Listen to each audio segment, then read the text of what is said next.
पहला प्रश्न उन्होंने पूछा है, भगवान आपने कहा कि आप भगवान, भगवान सर्वशक्तिमान, सर्वज्ञ, सर्वव्यापी होता है।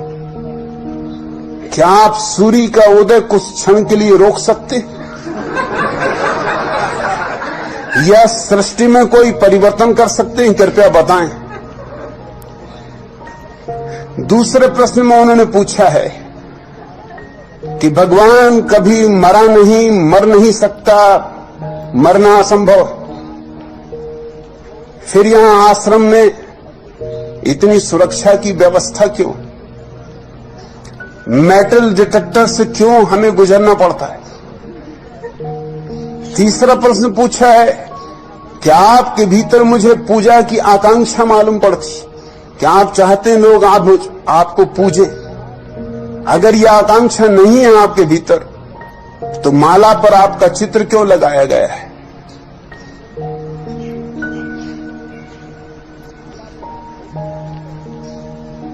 हंसराज विश्नोई ने जो भी पूछा है, इसमें एक भी प्रश्न सार्थक नहीं, मगर बंधी हुई धारणाएं हैं भीतर। उन्हीं बंधी हुई धारणाओं से प्रश्न उठने शुरू होते, मगर वो पूछ के अब फंस गए हैं।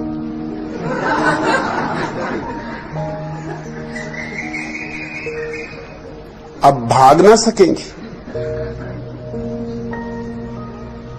मुझसे कुछ प्रश्न पूछना हो तो सोच समझ के पूछना चाहिए।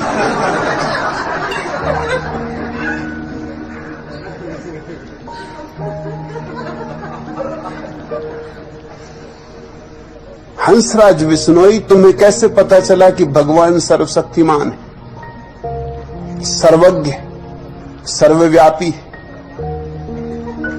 कहीं मुलाकात हुई?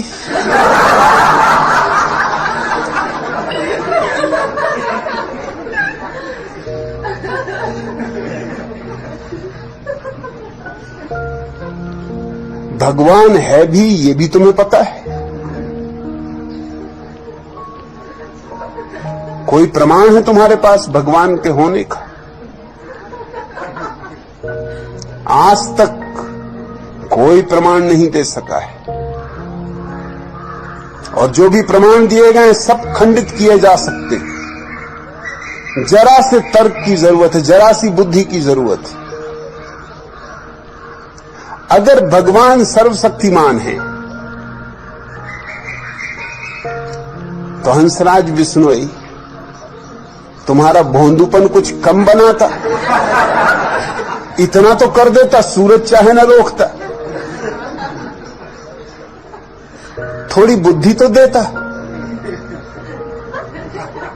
इतनी गरीबी है दुनिया में, इतनी बीमारी है दुनिया में, आधी से ज्यादा दुनिया भूख से मर रही है, और तुम कहते हो भगवान सर्वशक्तिमान है। इसका तो मतलब यह हुआ कि वो इसी तरह चाहता है कि हो। ये भिखमंगे सड़कों पर, ये बिना दूध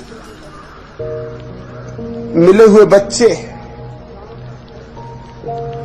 ये चारों तरफ फैली हुई भुखमरी और बीमारी और दारिद्र्य जरूर सर्वशक्तिमान भगवान का प्रमाण देता है। गजब का सर्वशक्तिमान है। ये लंगड़े लूले बच्चे क्यों पैदा होते? ये अंधे बच्चे क्यों पैदा होते? ये बुद्धि से रुग्ण बच्चे क्यों पैदा होते?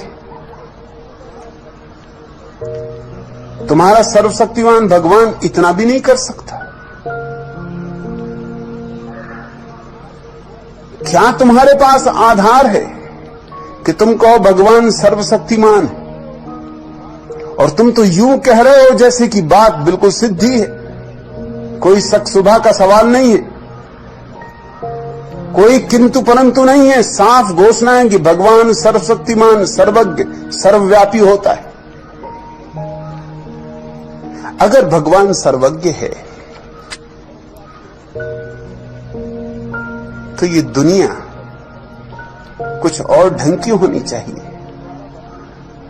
ये सर्वज्ञ के द्वारा बनाई हुई दुनिया तो मालूम नहीं होती। सर्वज्ञ क्यों कैंसर बनाता है? क्या उसको इतनी भी अकल नहीं?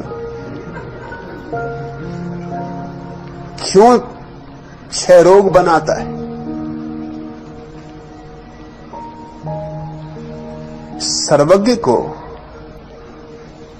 कुछ तो बुद्धि होनी चाहिए, जो सभी कुछ जानता है,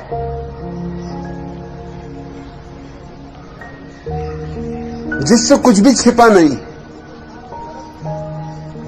फिर ये सारा नरक जो तुम अपने चारों तरफ पा रहे हो, ये किसकी करतूत है? और तुम कहते हो भगवान सर्वव्यापी।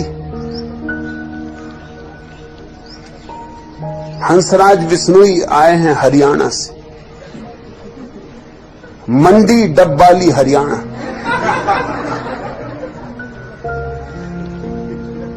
मतलब हरियाणा में भी है, मंडी डब्बाली में भी है।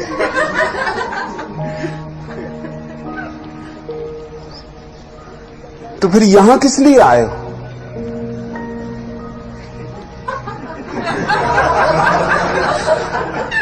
वही मुलाकात ले लेते। सर्वव्यापी है,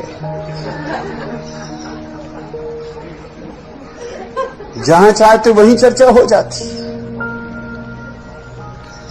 मगर इस तरह की बातें हम पकड़ के बैठ जाते, बिना सोचे, बिना विचारे, बिना खोजे। और फिर इस तरह की बातों को हम दूसरों पर आरोपित करने लगते। मैं तुमसे स्पष्ट कहना चाहता हूं कि मैं कोई सर्वशक्तिमान नहीं। तुम तो कह रहे हो कि आप सूरज को कुछ क्षण के लिए रोक सकते हैं, मैं इस बिजली के पंखे को भी नहीं रोक सकता।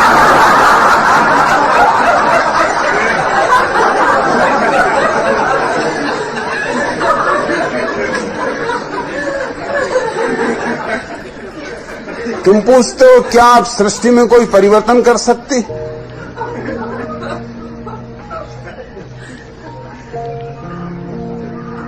क्या परिवर्तन करवाने का इरादा है?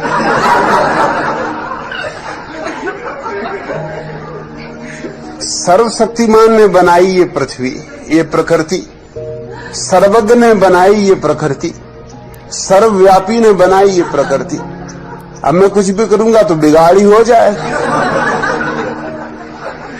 इसमें सुधार तो हो ही नहीं सकता। अब सर्वज्ञ से और ज्यादा सर्वज्ञ तो कोई कैसे होगा?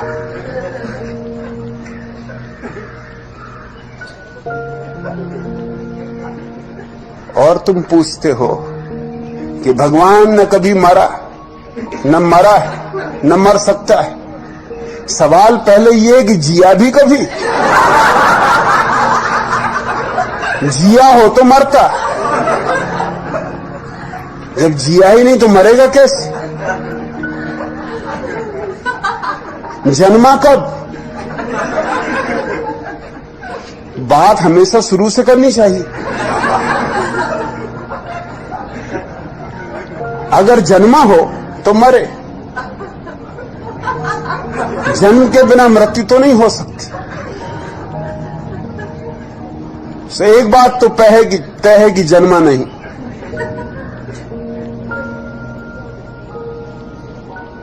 जिया नहीं,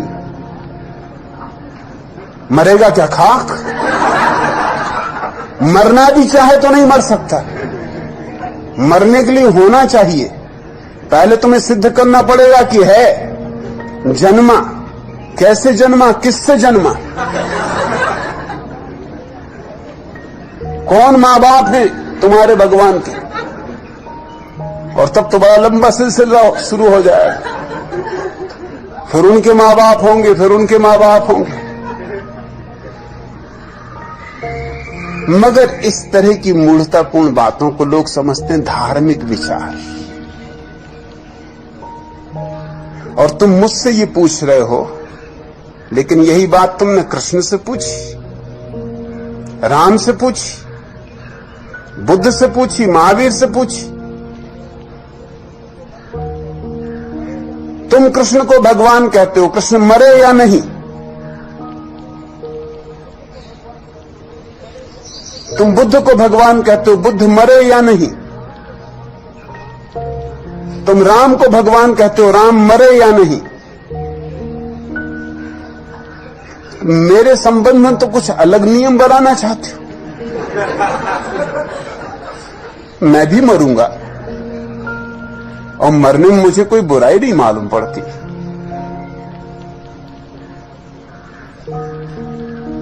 मरने का भी मजा लेना होगा। जीना और मरना एक ही सिक्के के दो पहलू।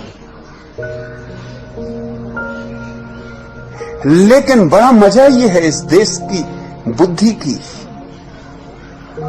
जो प्रक्रिया है बड़ी दोहरी है। अगर राम का सवाल उठाओ तो राम भगवान है, और तब कोई नहीं पूछेगा कि फिर मरे कैसे। और कृष्ण भगवान है, मरे कैसे? बुद्ध भगवान, महावीर भगवान, कोई भगवानों की तुम्हारे यहां कमी रही है? सब मर गए, उनमें से एक आध भी जिंदा है। जिंदा हो तो पकड़ के लाओ।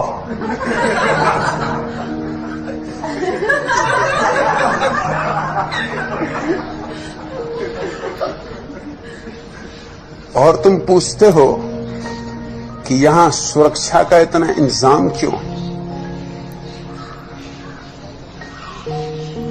सुरक्षा का इंतजाम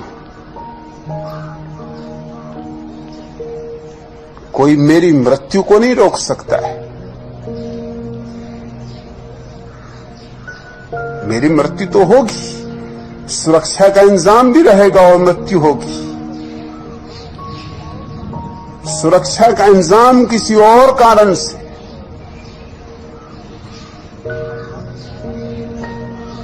मैं मरना भी चाहता हूं तो अपने ढंग से मरना चाहता हूं।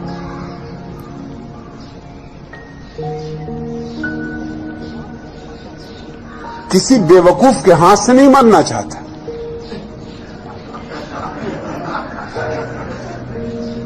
मेरा अपना जीवन का ढंग है, मेरे मरने का भी अपना ढंग होगा। जीता अपनी मौत से हूं, मरूंगा भी अपनी मौत से।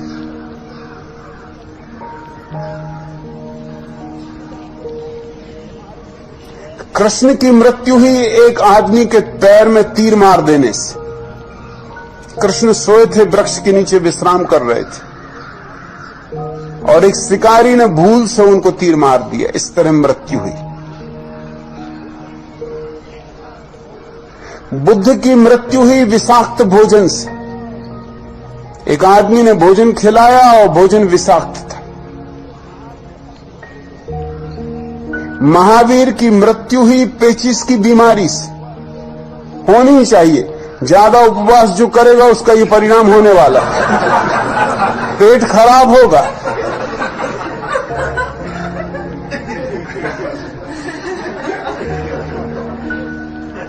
मुझे कम से कम इतना तो हक है कि मैं अपने ढंग से मरूं।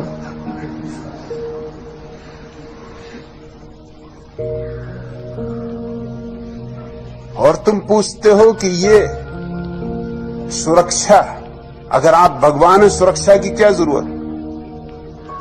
तो रामचंद्र जी धनुष्मान लिए चलते हैं।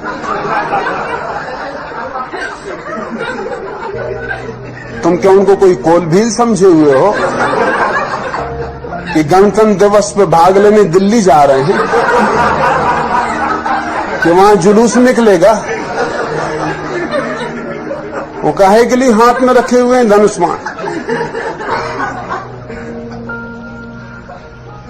मच्छर वगैरह को भगाने के लिए, खटमलों को मारने के लिए? तुम जो प्रश्न मुझसे पूछते हो पहले अपने भगवानों से पूछ लिया करो।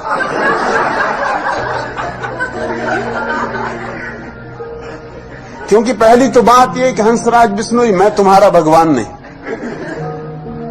मुझसे तुम्हारा क्या नाता है, क्या लेना देना? तुम अपने भगवानों से पूछो कि आप धनुष्मान लिए क्यों घूम रहे हैं? दिमाग खराब है? और धनुष्मान साफ बता रहा है कि सुरक्षा का इंतजाम।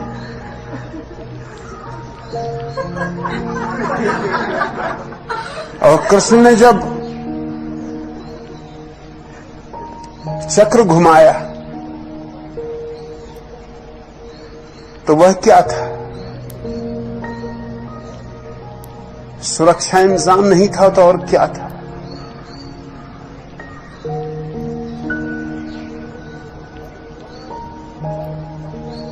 परशुराम जीवन भर फरसा लेकर काटते रहे लोगों को,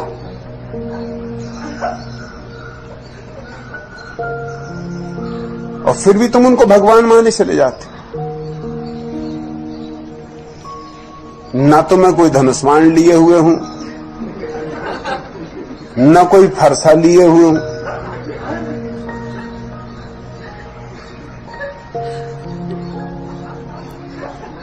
इसमें क्या अड़चन है कि यहां थोड़ा सुरक्षा का इंतजाम हो?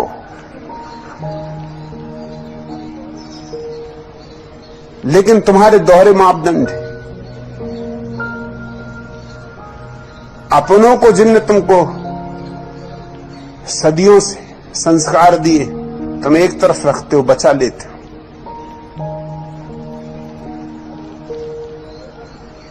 मुझ पे तुम्हारे प्रश्न उठते। मुझे कोई अड़चन नहीं है सुरक्षा के इंतजाम से, क्योंकि मैं नहीं मानता कि कोई इस तरह का भगवान है जिस तरह तुम्हारी धारणा है। भगवत्ता है, भगवान कोई भी नहीं। भगवत्ता एक अनुभूति है, और ये मैं जानता हूं कि आत्मा नहीं मरती, मगर ये जो सुरक्षा के लिए आयोजन है ये कोई आत्मा को बचाने के लिए आयोजन है भी नहीं। लेकिन शरीर तो मरता है, शरीर जन्मता है और शरीर मरता है। और कोई भी विचारशील व्यक्ति अपने शरीर का उतना उपयोग करना चाहेगा जितना कर सकता है।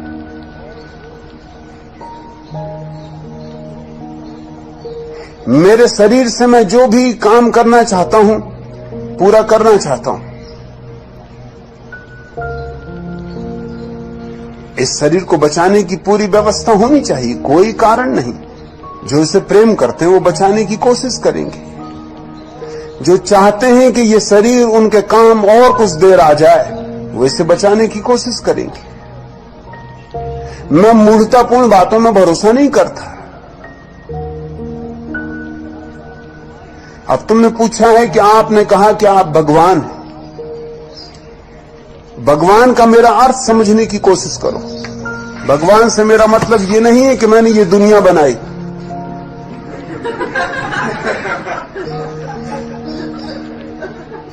इस तरह की मूर्खतापूर्ण दुनिया में बना नहीं सकता। ये जुम्मा लेने को मैं राजी नहीं। ये अपराध मैं स्वीकार नहीं करूंगा।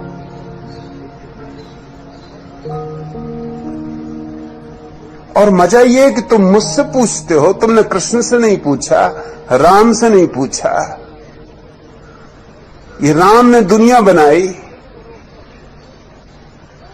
सूरज को रोक सकते थे और इनकी औरत को रावण भगा ले गए। गजब के सर्वशक्तिमान, बड़े सर्वज्ञ, बड़े सर्वव्यापी, अपनी औरत को भी न बचा सके और क्या खाक बचाएंगे।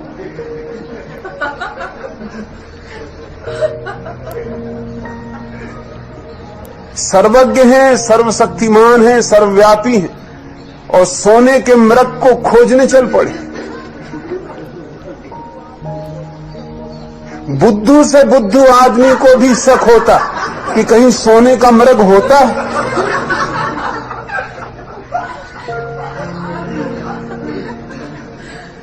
मगर तुम ये प्रश्न उनसे नहीं पूछोगे, क्योंकि उनको तुम मान के ही बैठे हुए हो, पूछने का सवाल ही नहीं उठता है। और फिर सीता को लाया गया लंका से छीनकर, तो उसकी अग्नि परीक्षा ली गई। और ये सर्वज्ञ, जब सर्वज्ञ हैं और सर्वव्यापी हैं तो उनके पता ही होना चाहिए कि सीता ने कोई भी ऐसा काम नहीं किया है कि उसकी अग्नि परीक्षा ली जाए। ये कैसी सर्वज्ञता है? इनको ये भी पता नहीं, इनको शक है कि कहीं सीता भ्रष्ट न हो गई। ये पुराना दकियानुसी पति का दिमाग कहीं कहीं सीता का सतीत्व नष्ट न हो गया हो। सीता कहीं ज्यादा समझदार महिला मालूम पड़ती है।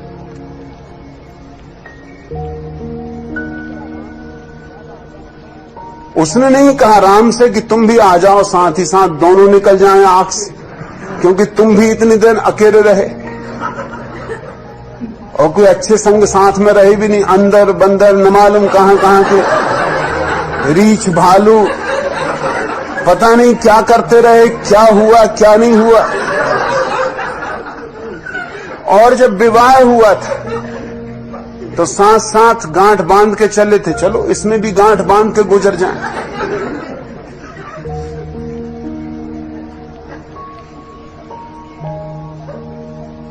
ये सर्वज्ञ है।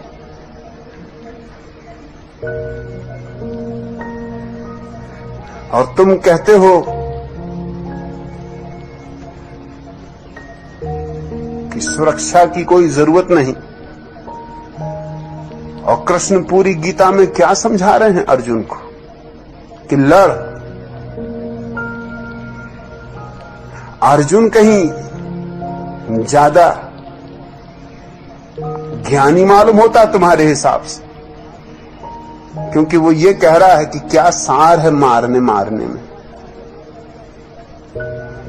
आत्मा तो अमर ही है, अब नाहक इनके शरीरों को क्या मारना। मैं चला जंगल, मैं तो ध्यान करूंगा, समाधि साधूंगा, इसमें कुछ सार नहीं। और कृष्ण की पूरी गीता इसी बात का आयोजन है कि तू लड़, उठा गांडीव। कृष्ण को पता नहीं है कि आत्मा अमर है। कहते तो वो यही है कि न हन्यते हन्य माने शरीर है। शरीर मरता है, आत्मा नहीं मरती। मगर उससे उन्होंने मतलब क्या निकाला है? उससे मतलब उन्होंने बहुत चालबाजी का निकाला है। चालबाजी का मतलब यह निकाला है कि मार, बेफिक्री से मार इनके शरीरों, क्योंकि आत्मा तो मरती ही नहीं, इसलिए कोई हानि होनी नहीं है, हिंसा कुछ होनी नहीं।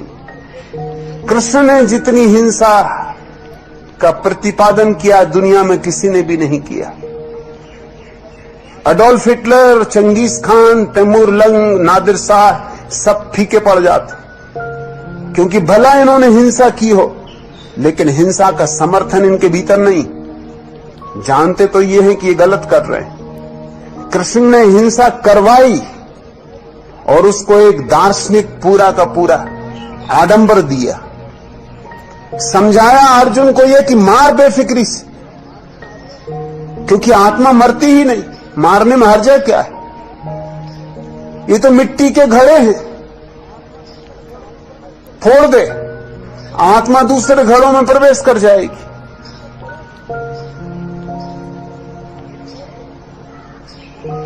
तुम इन सारे लोगों को भगवान मानते रहे हो।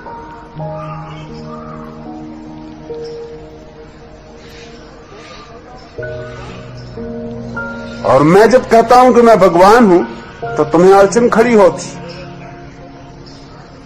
और मेरे अर्थ को तुम सुनना भी नहीं चाहते, समझना भी नहीं चाहते। जब मैं कहता हूं मैं भगवान हूं तो मैं ये कह रहा हूं कि तुम भी भगवान हो। भगवत्ता हमारा स्वभाव है।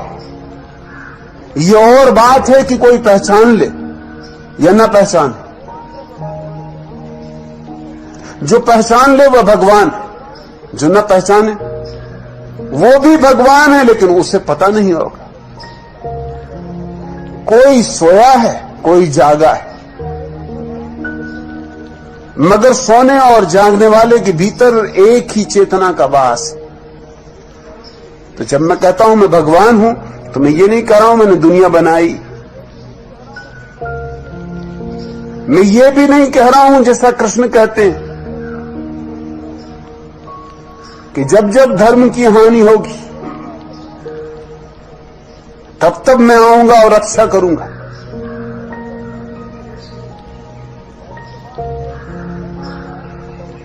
पहली तो बात यह है कि जब वो पहली दफा आए थे तब कौन सी रक्षा कर ली, अब क्या खाक रक्षा करेंगे। सच तो यह है कि कृष्ण की मौजूदगी के कारण जितनी अमानवीयता और जितनी हिंसा उस समय हुई, अब अच्छा ही होगा कि वो दोबारा ना आए, कृपा करें। जब आए थे तब भी कोई रक्षा नहीं हो गई धर्म की, अब क्या खाक रक्षा कर लेंगे धर्म की आगे।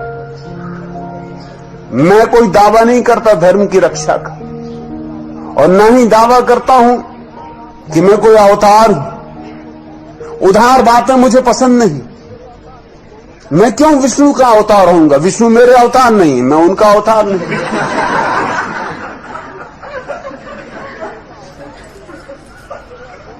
मैं किसी का अवतार नहीं हूं, मैं किसी की रक्षा के लिए आया नहीं हूं, मुझे किसी धर्म की रक्षा नहीं करनी है, मुझे तुम्हें किसी पाप से नहीं बचाना है। मैं आनंदित हूं, मैंने अपने को जाना, मैं आनंदित हूं, और मेरे आनंद का यह हिस्सा है कि तुम्हें भी मैं अपने आनंद से परिचित करा दूं। फिर तुम्हारी मौज है, तुम स्वीकार करो न करो, वह तुम्हारी मालकियत है। और तुम कहते हो कि आपको पूजा की आकांक्षा है। अगर मुझे पूजा की आकांक्षा हो तो तुम सोचते हो मुझे कोई अड़चन है? रोज पूजा करवा सकता हूं,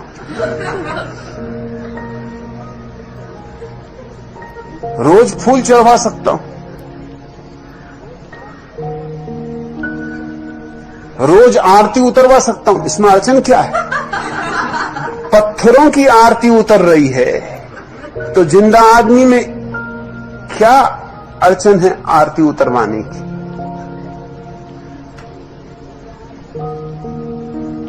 वो जो मेरी माला है उसमें जो तस्वीर अटकाई हुई है वो सिर्फ भारतीय भोंदुओं को चौंकाने के लिए, और कुछ नहीं है।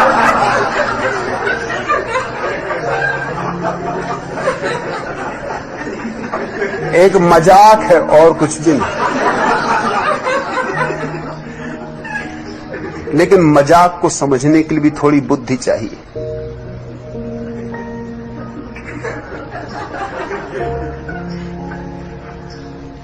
ना तो मैं किसी को कह रहा हूं कि मेरे पैर छुओ, ना मैं किसी को कह रहा हूं मेरी पूजा करो।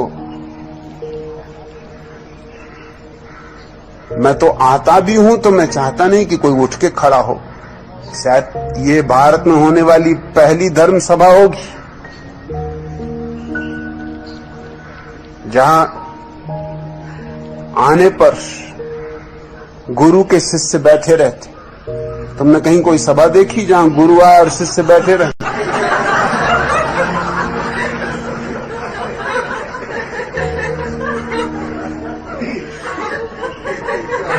ये शायद पहली सभा होगी भारत के पूरे इतिहास में जहां गुरु हाथ जोड़ के तुम्हें नमस्कार करता है।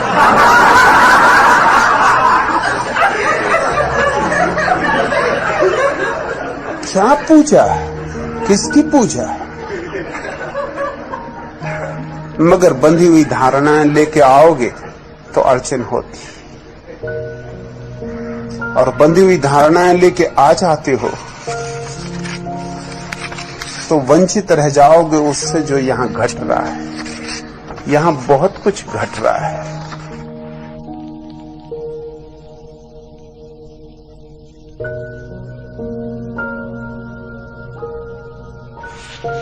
इस तरह की छोटी छोटी बातें हंसराज बिश्नोई छोड़ो, कुछ समझने की कोशिश करो। यहां एक मंदिर नहीं बन रहा है, यह तो एक मधुशाला है। यहां न कोई आराध्य है न कोई आराधक।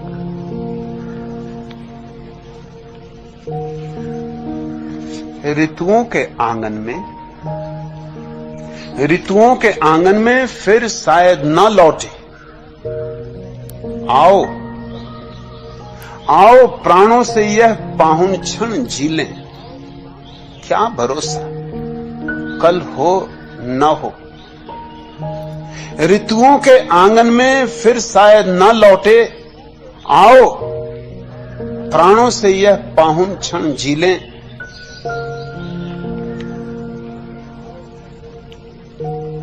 कल को झर जाने दें झरते पत्तों के संग।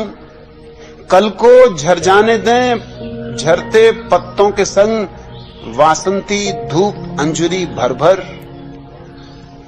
वासंती धूप अंजुरी भर भर कर पी लें। छाल पत्र छोड़ खुली नभ में चंपई बाहें। हम भी अंतस की एक सख्त परत छीलें। शब्द शर्कला घुलने दें पल के प्याले में। धीरे धीरे चुप्पी रस की चुस्की लें। शब्द शर्करा घुलने दें पल के प्याले में। धीरे धीरे चुप्पी रस की चुस्की लें। लो ऊपर उठ मंडराएं कुछ भूरे पतझरी पात। नीम से उतरी कुछ चकराती पीली चीलें। दहरी से तके पीपल को रोज फागुनी किशोरी। आंखों को चुभ चुभ जाएं कुछ नर्म कौपल कीलें। वर्जित खत बांच लिया छुपकर कुंवारी कलियों ने। टूटी जब वर्जन की सब सर्द मोहर सीलें। फागुनी हवा को दिल दे बैठा आम का छोरा। फिर काम न आई बूढ़े बरगद की तर्क दलीलें। पिछली शिखरों की पिघली शिखरों की बर्फ। लौटे पाहुन पाखी समाधिस्थ आंखों सी हुई शून्य शांत झीलें। आओ प्राणों से यह पाहुन क्षण जी लें। आओ प्राणों से यह पाहुन क्षण जी लें। आज की